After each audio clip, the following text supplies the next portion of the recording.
ఆరోగ్యం జాగ్రత్త పర్ల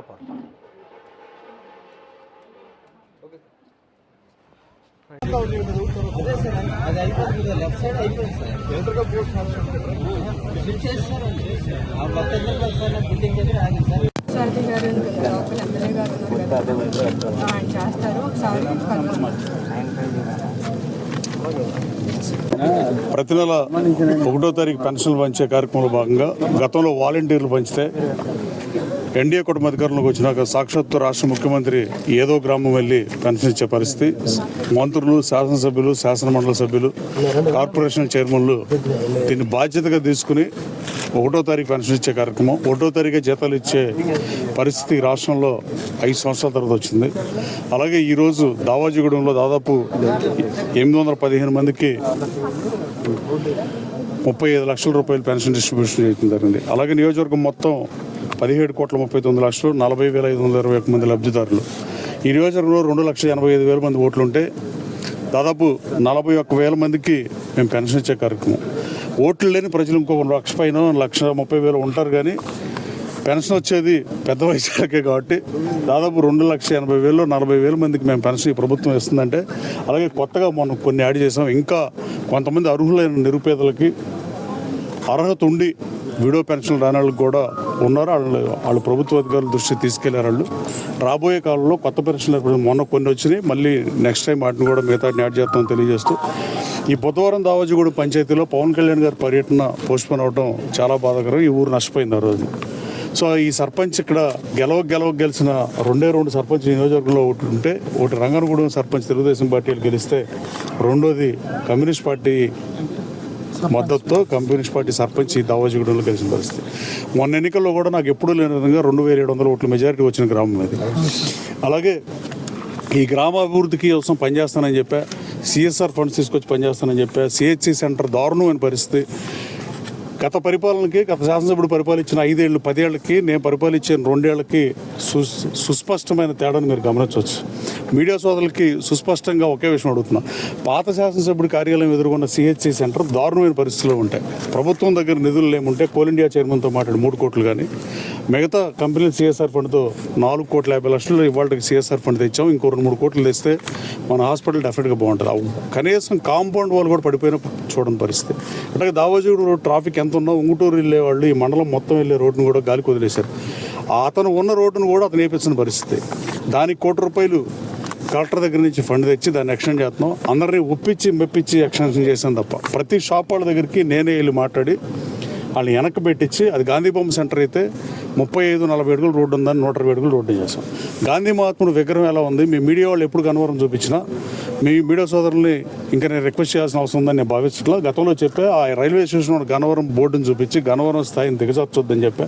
కామ్రేడ్ పుచ్చలపల్లి సుందరయ్య గారు, వెలువల సీతారామ గారు, కాకాని వెంకటరత్నం గారు, ఉక్కు కాకాని ఇటువంటి మహానుభావులు ప్రతినిధి వచ్చిన నియోజకవర్గంలో 10 ఏళ్ల పాటు మట్టి దందా, 10 ఏళ్ల పాటు అక్రమాలు, అన్యాయాలు, పంచాయతీలు, సెటిల్మెంట్లు జరిగిన వాస్తవం ఏ గ్రామంలో ప్రజలను అడిగినా తెలిసిన పరిస్థితి. పిల్లి పాలు తాగితే ఎవరు చూడలేదు అనుకుంటాం, కరెక్ట్ కాదు. అందరికీ తెలుసు ఏం జరిగింది. ఈ నియోజకవర్గంలో 22,000 భూములు పెట్టారు. మర్లపాలెం గ్రామంలో రైతులను ఇబ్బంది పెడతాయి, 22,000 పెడతాయి, 22,000 నుంచి తెప్పించేసా. అలాగే పోలవరం కెనాల్ని లింకప్ చేయడానికి డబ్బులు ఇచ్చినందుకు గౌరవ ముఖ్యమంత్రి గారికి ధన్యవాదాలు తెలియజేస్తూ 38 కోట్ల రూపాయలు కేటాయించినందుకు నేను దాదాపు దెబ్బలాడి తీసుకొచ్చిన ప్రాజెక్ట్ అది. అలాగే రామారప్పటి దగ్గర రెక్కడ తెగండి ఒక ఉత్తరాంధ్ర సోదరులు ఉండే వాళ్ళ దగ్గర అవసరమైతే ప్రభుత్వం డబ్బులు ఇవ్వకపోతే నా వంతుని నేనే వేస్తానని చెప్పా. దాన్ని కూడా ఒక వంతుని శాంక్షన్ చేసినందుకు, 2 అన్న క్యాంటీన్లు అడిగితే 2 శాంక్షన్ చేసినందుకు ముఖ్యమంత్రి గారికి ధన్యవాదాలు తెలియజేస్తూ, సీఎంఆర్ఎఫ్ కూడా ఈ రాష్ట్రంలో మిగతా నియోజకవర్గం వేరు, గన్నవరం నియోజకవర్గం వేరు, అర్హులైన అర్హత ఉండి కాళ్ళు చేతులు ఇరిగిన వాళ్ళకు కూడా తెలుగుదేశం పార్టీ అనే పేరుతో వాళ్ళందరినీ సెకండ్ గ్రేడ్ సిటిజన్ లాగా చూసి వాళ్ళందరికీ పెన్షన్లు ఇవ్వని పరిస్థితి. సీఎంఆర్ఎఫ్ ఇవ్వని పరిస్థితి. సీఎంఆర్ఎఫ్ ఇవ్వకపోతే ముఖ్యమంత్రి గారిని అడిగి అప్పుడు కొంతమందికి, మొన్న 70 మందికి, మనం 120 మందికి, మొత్తం 350 మందికి పోయినసారి ప్రభుత్వంలో వాళ్ళకి కూడా ఇచ్చినందుకు గౌరవ ముఖ్యమంత్రి గారికి మనస్ఫూర్తిగా గణవరం ప్రజల తరఫున ధన్యవాదాలు తెలియజేస్తున్నాం. అభివృద్ధి అంటే ఒక రోడ్డు వేయటమో, ఒక డ్రైనేజ్ వేయటమో అని నేను భావించట్లా. ఈ ఇన్ఫ్రాస్ట్రక్చర్ క్రియేట్ చేసిన బాధ్యత ప్రభుత్వాన్ని శాసనసభ్యుడిగా నా మీద ఉంది, అది చేస్తా ఇటు పరిస్థితుల్లో. కానీ ఈ నియోజకవర్గంలో నిరుద్యోగ యువతకి ఉపాధి అవకాశాలు కల్పించినప్పుడే ఈ నియోజకవర్గం అభివృద్ధి చెందుతుంది తప్ప అసలు ఆఖరికి ఏ స్థాయిలో ఉందంటే ఈ దావాజీగూడలో సీతారామస్వామి టెంపుల్ దేవుడిది ఉంటే సాక్షాత్తు సీతారామస్వామి టెంపుల్ పూజారి గారు వచ్చి అయ్యా మా దేవుడికి నైవేద్యం పెడతా కొంచెం చూడమని. ఈ సాంబశివరావు గారు కానీ వీళ్ళు రోజు నా దగ్గరికి వచ్చేవాళ్ళు, వారం కోసారి ఆఫీస్కి వచ్చేవాళ్ళు, నరేంద్ర గారు అందరూ. దాన్ని కూడా దేవుడు ఆస్తిని సైతం ఆ రోజు నూజివీడి జమీందారు ఇస్తే ఆ తర్వాత అది పేచి ఉంటే చల్లపల్లి జమీందారు వచ్చి యాలగడ్డ శివరామప్రసాద్ రాచరికంలో ఉన్నప్పుడు ఆయన వచ్చి దాన్ని సరి చేశారని చెప్పి ఆ తర్వాత మళ్ళీ నువ్వు వచ్చి సరి చేసావున్నందుకు నాకు చాలా దేవుడు భూమిని కాపాడి వెలగపూడిలో దేవుడికి 6,500 గజాలు దేవుడికి ఇప్పిస్తాం. నేను చాలా కార్యక్రమాలు చేశాను, అన్ని చెప్పాలంటే ఒక పూట పడుతుంది. కానీ అత్యంత సంతృప్తి ఇచ్చే అంశాల్లో అదొకటి. అలాగే రాబోయే కాలంలో జూలై 15వ తారీఖున ఒక రోజు అటు ఇటు మంచి రోజు చూసి ఆస్పిషియస్ డే రోజున ఏఐ సెంటర్ని ప్రారంభిస్తున్నాం. భారతదేశంలో ఎక్కడ ఆర్టిఫిషియల్ ఇంటెలిజెన్స్ మెషిన్ లెర్నింగ్ ఎక్కడా ఫ్రీగా లేదు. అది గన్నవరంకి తీసుకొచ్చా. హెచ్సిఎల్ఆర్తో పోయిన సంవత్సరం మాట్లాడితే ఇప్పుడు వచ్చిన పరిస్థితి. రేపటి నుంచి ఆ అవకాశాన్ని ఉపయోగించుకుంటే ఈ నియోజకవర్గంలో ఇంజనీరింగ్ చదువుకున్న వాళ్ళు, బీఎస్సీ బీకామ్ చదువుకున్న వాళ్ళు ఆ ట్రైనింగ్ తీసుకోవాల్సిందిగా మీ ద్వారా అప్పీల్ చేస్తున్నా. ఇది ఒకటి టెలికాస్ట్ చేయండి, మిగతా అంతా మీరు చెప్పిన పర్లా నాకు. సో గన్నవరం యువతకి అది ఉపయోగపడే ప్రాజెక్టు. రాబోయే కాలంలో అయితే హెచ్సిఎల్ ఇస్తుంది వాళ్ళకి ఉద్యోగం, లేదంటే హైదరాబాద్ కానీ, బెంగళూరు కానీ, చెన్నై కానీ ఎక్కడైనా కోట్లాది రూపాయలు, అట్లీస్ట్ 50 లక్షలు 60 లక్షల ప్యాకేజ్తో ఉద్యోగాలు వచ్చే పరిస్థితి. ఆ ఏ ట్రైనింగ్ సెంటర్ అవకాశాన్ని ఉపయోగించుకోవాల్సిన కొరత. అవసరమైతే ఇది ప్రజలకు తెలియదు అనుకుంటే మా బూత్ లెవెల్ ఏజెంట్ల దగ్గర నుంచి పార్టీ నాయకులు, మండల పార్టీ, గ్రామ పార్టీ అధ్యక్షులు, సెక్రటరీ కూడా చెప్తా. చార్టింగ్ పేమెంట్ కూడా ఈ వాళ్ళకి చెప్పిస్తా. నెక్స్ట్ రివ్యూ మీటింగ్లో చేస్తా. అది కూడా కుదరపోతే పేపర్ ఏడన్నా, ఈనాడులోనూ, జ్యోతిలోనూ ఏసైనా ఈ ఏ మెషిన్ లెర్నింగ్ నెలకు 6 లక్షల రూపాయలు ఖర్చు పెడతా హెచ్సిఎల్ నొప్పించా. గతంలో పరిపాలించిన ఈ పనికిమాలిన పాలకులు, అది పేరు నాని కానీ, గుడివాడ నాని కానీ, వీళ్ళిద్దరూ ఇక్కడ హెచ్సిఎల్లో ఉన్న సిఎస్ఆర్ ఫండ్స్ని 75 లక్షలు గుడివాడకి, 75 లక్షలు మచిలీపట్నానికి ఖర్చు పెట్టారంటే వాళ్ళు ఎంత చేతగాని మంత్రులు అనేది తెలుసుకోవాల్సిన అవసరం ఉంది. హెచ్సిఎల్ నడిపొట్టున మా గన్నవరంలో ఉంటే మేము పొలం కేటాయిస్తే 5,000 మందికి ఉద్యోగ ఉపాధి అవకాశాలు కల్పించిన కంపెనీ ఇక్కడ ఉంటే ఈ సిఎస్ఆర్ ఫండ్ బయటకి ఇవ్వటం కుదరదు, మాకేమని చెప్పాం, గ్రీనరీ చేయమని చెప్పాం గన్నవరంలో. ఇప్పుడే ఎండిఓ చెప్తున్నారు ఒక 1000 మొక్కలు ఇస్తామన్నారని. రాబోయే కాలంలో గన్నవరాన్ని గ్రీనరీగా చేస్తా. రాబోయే కాలంలో ఎక్కడ అభివృద్ధి చేసినా, రోడ్లు యాక్షన్ చేసినా, యాక్సిడెంట్లు అయ్యి ప్రజలు చనిపోయి చెరువులు అక్రమంగా తవ్వేసి 53 మంది పిల్లల మరణానికి కారణమైన వాళ్ళకి ఆ ఉసురు మీకు తగలదని అడుగుతున్నా. మొట్టమొదటిసారిగా 12 సంవత్సరాల తర్వాత ఈ నియోజకవర్గంలో మట్టి అనేది ఫ్రీగా వచ్చింది. గతంలో ఈ నియోజకవర్గంలో మట్టి దోపిడీ జరిగింది, కొండలు మావేని కొండపావులూరులో అంతా అక్రమాలు, అవినీతి. వాటి గురించి మాట్లాడుతూ టైం వేస్ట్. ఇది అందరికీ తెలిసిందే. ఈ ఒక్క గొంతుకే గత 9 సంవత్సరాలుగా ప్రశ్నించింది. ఈ ఊరి ఉమ్మడాస్తులు, చెరువులు ఎవడో తవ్వుకుంటుంటే ఏ పార్టీ నాయకుడు మీరు ఎందుకు చూస్తూ ఉన్నారని. మీరు ఏ గ్రామం చూడండి, దావాజీగూడ ఈ పెద్ద గ్రామం, ఈ గ్రామంలో స్కూల్ పలంగా ఉంది, గుళ్ళు పలంగా ఉన్నాయి, బళ్ళు పల్లంగా ఉన్నాయి. అసలు మీరు you can take it anything. Government office అన్ని పల్లంలో ఉంటే కనీసం తట్ట మట్టి పోయకుండా గన్నవరం మట్టిని బయటకు తరలించి గురజాడప్పవారు దేశం అంటే మనుషులై, దేశం అంటే మట్టి కాదు అన్న దాన్ని గన్నవరం అంటే మట్టి అనే స్థితికి తీసుకెళ్లారు. నాకు అవకాశం ఇచ్చి ఆశీర్వదిస్తే నేను గన్నవరానికి గత వైభవం తీసుకొస్తానని చెప్పా. కామ్రేడ్ పుచ్చలపల్లి సుందరయ్య గారు, కాకాని వెంకటరత్న గారు, వెలువడి సీతారామయ్య గారు అలాంటి స్థాయిలో వాళ్ళ మహానుభావ స్థాయిలో పనిచేయకపోయినా పనికిమాలిన పనులు చేయనని చెప్పారు. అలాగే నియోజకవర్గంలో ఎలాంటి భాష మాట్లాడేవాళ్ళు, ఎన్టీఆర్ పెట్టిన ఎలా అవమానించారు, ఇవన్నిటికీ ప్రజలు 37,628 ఓట్లతో, నేను ఓడిపోయింది 270 ఓట్లతో అయితే 140 రెట్లు మెజారిటీతో నన్ను గెలిపించి శాసనసభకు అనుకున్నారు. దాదాపు ఈ పార్టీ పెట్టిన దగ్గర నుంచి చాలా గ్రామాల్లో, ముస్తాబాద్ కానీ, మానికొండ కానీ ఇట్లా చెప్పుకుంటూ వెళ్తే చాలా గ్రామాల్లో ప్లస్ రాని ఊళ్ళన్నీ మొట్టమొదటిసారిగా ప్లస్ వచ్చిన పరిస్థితి.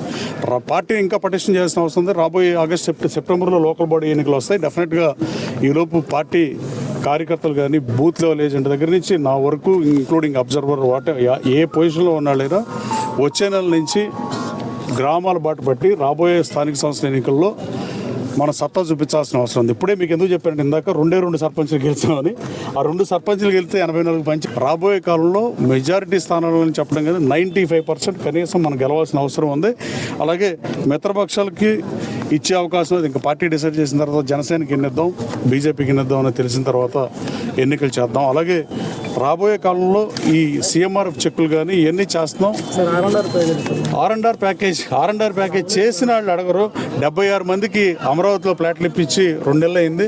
సోదరుడు అడిగేది కరెక్ట్. నేను రామ్మోహన్ నాయుడుతో కూడా రోజు మీ ముందే మాట్లాడా. తర్వాత మీకు పడలా నేను మాట్లాడతాను, గౌరవ ముఖ్యమంత్రి గారితో మాట్లాడతా. ఈ 76 ప్లాట్లు సీతారామ స్వామి టెంపుల్ది నేను ఆ రోజు ముఖ్యమంత్రి గారి దృష్టి తీసుకెళ్ళి చాలాసార్లు ఫాలోఅప్ చేసి అసెంబ్లీలో కూడా మాట్లాడా. మీ సమస్యను నేను ఇప్పుడు 2 సార్లు అసెంబ్లీలో మాట్లాడా. దాదాపు 2 గంటల 42 నిమిషాలు ఈ నియోజకవర్గ సమస్యల కోసమే అసెంబ్లీలో నేను ఈ 2 సంవత్సరాలు మాట్లాడా. డెఫినెట్గా మీ సమస్యను పరిష్కరిస్తా. ఆర్&ఆర్ ప్యాకేజీలో నష్టపోయిన వాళ్ళు ఇంకా కొద్దిమంది ఉన్నారు. వాళ్ళతో ముఖ్యమంత్రి గారితో ప్రత్యేకంగా కలిసైనా ఆడ సమస్యను కూడా పరిష్కరిస్తామని తెలియజేస్తాం. అలాగే రాబోయే కాలంలో మీరు గన్నవరం అంటే ఆ గన్నవరం సెంటర్ని చూపించండి, హెచ్సిఎల్ కంపెనీ చూపించండి, ఇంటర్నేషనల్ ఎయిర్పోర్ట్ చూపించండి తప్ప ఆ పోర్ట్ని దయచేసి ఇంకా చూపించదు. ఇంకా యూట్యూబ్ ఛానల్స్ ఇంకా వాళ్ళు అదే పాటలో ఉన్నారు. దయచేసి యూట్యూబ్ ఛానల్స్ కూడా రిక్వెస్ట్ చేస్తున్నా. మీరు గన్నవరం సెంటర్ ఇప్పుడు చూపించండి. గన్నవరం సెంటర్ 30 అడుగుల రోడ్ 120 అడుగుల రోడ్ అయింది. గాంధీ గారి విగ్రహం కామశేఖరం పెట్టాం, ఎన్టీ రామారావు విగ్రహం కామశేఖరం పెట్టాం. అలాగే రాబోయే కాలంలో ఎన్టీఆర్ కామశేఖరాలు పెట్టాల్సిన అవసరం ఉంది. దావాజూడును కూడా ఇక్కడ పెట్టమని ఇప్పుడే పార్టీ నాయకులు చెప్పా. అలాగే ఎన్నికేపాడు దగ్గర కానీ వీరవల్లిలో కానీ ఇవన్నీ పెట్టమని చెప్పా. అలాగే ఈ మట్టి తవ్వి 53 మంది పిల్లలు చనిపోవటానికి కారణమై వాళ్ళకి వ్యక్తిగతంగా నేను సహాయం చేసిన గౌరవ ముఖ్యమంత్రిని అడిగితే 3 లక్షల రూపాయలు శాంక్షన్ చేశారు. ముఖ్యమంత్రి గారు దానికి కూడా ధన్యవాదాలు తెలియజేస్తూ ఈ చెరువుల మీద ఎంక్వైరీ చాలా మెల్లగా జరుగుతుంది. అధికారులు అలసత్వాన్ని సహించే ప్రసక్తే లేదు. గ్రీవియన్స్లో మేము 2వ స్థానంలో ఉన్నాం రాష్ట్రంలో. అయినా దానికి బాగా చేస్తున్నారని గన్నవరం నియోజకవర్గం అధికారులందరినీ అభినందిస్తూ అట్ ద సేమ్ టైం ఎంక్వైరీల విషయంలో లేట్ చేస్తానని తీవ్రంగా పరిగణిస్తున్నా. నందమూరు చెరువు 2 తాడి చెట్లలో తవ్వితే గొడ్డు కూడా వెళ్ళని పరిస్థితి. నేను తుంగభద్ర డ్యాంలో ఎడ్లు చనిపోతే ఇక్కడ కూడా అదే పరిస్థితి ఉన్నాయంటే చూసుకోండి. చెరువుకి నదికి తేడా లేని పరిస్థితిలో ఈ నియోజకవర్గాన్ని పరిపాలించారంటే సిగ్గుచేటది. ఈ చెరువు మీద చిక్కవరంలో 3 పిల్లలు చనిపోతే నేను అధికారులను ఆదేశించా ఎంక్వైరీ చేయమని. ఇంతవరకు ఆదేశాలు మరి బేఖాతరు చేశారని నేను అనుకోను, కానీ ఇంకా నత్తనాటకు నడిపిస్తున్నారు. జిల్లా కలెక్టర్ కూడా చెప్తా, ఎట్టి పరిస్థితుల్లో దాని మీద కేసు కట్టాల్సిందే. ఎవడైతే తవ్వాడో 3 మరణానికి కారణమైందని నేను చాలా సీరియస్గా తీసుకుంటున్నా. ఎట్టి పరిస్థితుల్లో దాని మీద యాక్షన్ తీసుకోకపోతే నా రియాక్షన్ చాలా భయంకరంగా ఉంటుంది. Thank you.